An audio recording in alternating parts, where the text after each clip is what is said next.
ആ graduation day ക്രിസ്തു യുവതിയിലെ one of those most grand ആയിട്ട് നടത്തുന്ന ഒരു പരിപാടിയാണ് graduation ceremony.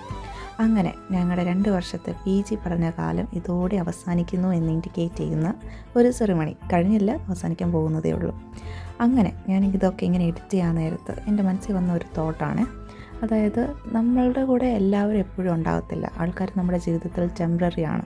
Only the memories അത് മാത്രമാണ് ഇങ്ങനെ പെർമനൻ്റ് ആയിട്ടുണ്ടാവുക. വേറൊരു ബ്ലെസ്സിങ് എന്താണെന്നറിയാമോ? എൻ്റെ കൂടെ ബാച്ചിലേഴ്സ് ചെയ്ത മിക്ക ഫ്രണ്ട്സും PGയിലും ഉണ്ടായിരുന്നു. പക്ഷെ അത് പ്ലാൻഡ് അല്ലായിരുന്നു, അതൊരു കോയിൻസിഡൻസ് ആയിരുന്നു. മേ ബി ആ കോയിൻസിഡൻസ് ആയിരിക്കാം ഇത്രയും നല്ലൊരു ബോണ്ട് ക്രിയേറ്റ് ചെയ്തത്. അതുപോലെ ടീച്ചേഴ്സും, ഞങ്ങൾക്ക് നേരത്തെ അറിയാവുന്ന കുറേ ടീച്ചേഴ്സ് ഉണ്ടായിരുന്നു. അപ്പോൾ ഒരു 5 years ലോങ് ജേർണിയാണ് തീരുന്നത്. ഒത്തിരി വിഷമമുണ്ട്. But I trust something that everything happens four A reason. എന്നെ മെൻഷൻ ചെയ്താൽ മതി, ബ്ലോഗിലൊന്നും എടുക്കാൻ എനിക്ക് ഒരു കുഴപ്പമില്ല. മെൻഷൻ ചെയ്യണേ. സിംഗിൾ ആണ്.